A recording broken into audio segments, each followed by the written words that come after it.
Hi hello ಎಲ್ಲರಿಗೂ ನಮಸ್ಕಾರ.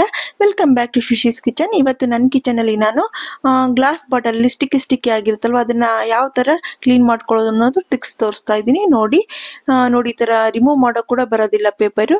ಈ ಥರ ಬಾಟ್ಲುಗಳು ಯಾರಿಗೆ ತಾನೇ ಇಷ್ಟ ಇರಲ್ಲ ನೋಡಿ. ನಾನೆಲ್ಲ ಬೇಳೆ ಕಾಳುಗಳನ್ನೆಲ್ಲ ಇದೇ ಥರನೇ ಕ್ಲೀನ್ ಮಾಡಿಬಿಟ್ಟು ಹಾಕಿಟ್ಕೊಂಡಿದ್ದೀನಿ. ಯಾರಿಗೂ ಇಷ್ಟ ಆಗಲ್ಲ ನೋಡಿ, ಎಷ್ಟು ಚೆನ್ನಾಗಿದೆ, ಎಲ್ಲರಿಗೂ ಇಷ್ಟ ಆಗುತ್ತೆ. ನಾವು ಸುಮ್ಮನೆ ದುಡ್ಡು ಕೊಟ್ಟು ತಗೊಳ್ಳೋದು ಬೇಡ. ಈ ಥರ ಬಾಟ್ಲುಗಳು ಬಂದಾಗ ಗಮ್ ಥರ ಇಟ್ಕೊಳ್ಳೋಕೆ ಚೆನ್ನಾಗಿರೋದಿಲ್ಲ.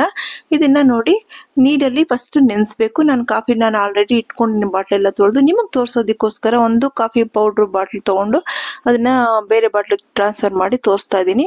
ವೆಯ್ಟ್ ಇಲ್ಲದೆ ಇರೋದ್ರಿಂದ ಕುತ್ಕೊಳ್ಳಲ್ಲ. ಒಳಗಡೆ ಸ್ವಲ್ಪ ನೀರು ಹಾಕ್ಬಿಟ್ಟು ಈ ಥರ ಬಕೆಟಲ್ಲಿ ನೆನೆ ಹಾಕ್ಬಿಡಿ. ಒಂದು ಹಾಫ್ ಅನ್ ಅವರ್ ಬೇಕಿದ್ರೆ ನೀವು ಒಂದು ನೈಟ್ ನೆನೆ ಹಾಕಿದ್ರೆ ಬೆಳಗ್ಗೆ ಬೇಕಾದ್ರೆ ತೊಳಿಬೋದು, ತುಂಬ ಬಾಟಲ್ಸ್ಗಳಿದ್ರೆ. ಈ ಥರ ಚಾಕು ತಗೊಂಡು ಮೇಲ್ಗಡೆ ಇರೋ ಪೇಪರ್ಸ್ನೆಲ್ಲ ರಿಮೂವ್ ಮಾಡಿಬಿಡ್ಬೇಕು. ರಿಮೂವ್ ಮಾಡಿದ ನಂತರ ಚೆನ್ನಾಗಿ ನಿಂತಿದ್ರೆ ಬೇಗ ರಿಮೂವ್ ಆಗಿಬಿಡುತ್ತೆ. ಈ ಥರ ಗಮ್ಮು ಮೆತ್ಕೊಂಡಿರುತ್ತೆ ಈ ಥರ ಗ್ಲಾಸ್ ಬಾಟ್ಲಿಗೆ. ಈ ಥರ ಇಟ್ಟರೆ ಚೆನ್ನಾಗಿರೋದಿಲ್ಲ, ಬಾಟ್ಲುಗಳು ನೋಡೋದಕ್ಕೆ ಯೂಸ್ ಮಾಡೋಕ್ಕೂ ಚೆನ್ನಾಗಿರೋದಿಲ್ಲ. ಇದಕ್ಕೆ ಕೋಕೋನಟ್ ಆಯಿಲ್ ಅಪ್ಲೈ ಮಾಡಬೇಕು. ಫಸ್ಟು ಡ್ರೈ ಕ್ಲಾತಲ್ಲಿ ಮೇಲೆ ಉಜ್ಜಿಬಿಟ್ಟು ನಂತರ ತೇವ ಇರಬಾರ್ದು. ಕೋಕೋನಟ್ ಆಯಿಲ್ ಅಪ್ಲೈ ಮಾಡಿಬಿಟ್ಟು ನಾವು ಇಡ್ಲಿಗೆ ಯೂಸ್ ಮಾಡ್ತೀವಲ್ವ ಸೋಡಾ, ಆಪ ಸೋಡಾ ಅಂತಾರೆ, ಇಡ್ಲಿ ಸೋಡಾ ಅಂತಾರೆ, ಅದನ್ನ ಇದ್ರ ಮೇಲೆ ಅಪ್ಲೈ ಮಾಡಬೇಕು. ಅಪ್ಲೈ ಮಾಡಿ ನೀವು ಪಕ್ಕದಲ್ಲಿ 10 ಮಿನಿಟ್ಸ್ ಇಟ್ಬಿಡಿ. ನಿಮಗೆ ಟೈಮ್ ಇದ್ರೆ 1 ಅವರ್ ಕೂಡ ಪಕ್ಕ ಎಲ್ಲ ಬಾಟ್ಲ್ಸ್ಗಳನ್ನ ಎಷ್ಟು ಬಾಟ್ಲ್ ಇದೆಯೋ ಅಷ್ಟು ಬಾಟ್ಲಿಗೆ ಎಲ್ಲ ಹಚ್ಬಿಟ್ಟು ಈ ಥರ ಪಕ್ಕದಲ್ಲಿ ಇಟ್ಬಿಡಿ. ಆ ಗಮ್ ಥರ ಇರೋದಿಲ್ಲ ನೋಡಿ, ಎಷ್ಟು ಚೆನ್ನಾಗಿ ನಾನು ಕೈಯಲ್ಲೇ ತೋರಿಸ್ತಾ ಇದ್ದೀನಿ, ರಿಮೂವ್ ಆಗುತ್ತೆ.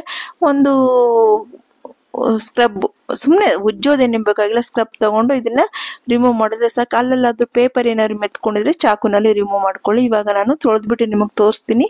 ಬಾಟ್ಲಿ ಎಷ್ಟು ನೀಟಾಗಿರುತ್ತೆ, ಅದರಲ್ಲಿ ಕಾಳುಗಳೆಲ್ಲ ಹಾಕಿಟ್ರೆ ಎಷ್ಟು ಸಖತ್ತಾಗಿರುತ್ತೆ. ಕ್ಯಾಶ್ಯೂ, ಬಾದಾಮ್ ಅದೆಲ್ಲ ಹಾಕಿಟ್ರೆ ನೋಡಿ ಎಷ್ಟು ನೀಟಾಗಿದೆ. ಈ ಟ್ರಿಕ್ಸ್ ನೀವು ಯೂಸ್ ಮಾಡಿ ನಿಮ್ಮಲ್ಲಿರೋ ಸ್ಟಿಕ್ಕಿ ಬಾಟ್ಲ್ಸ್ಗಳನ್ನ ಕ್ಲೀನ್ ಮಾಡ್ಕೊಳ್ಳಿ.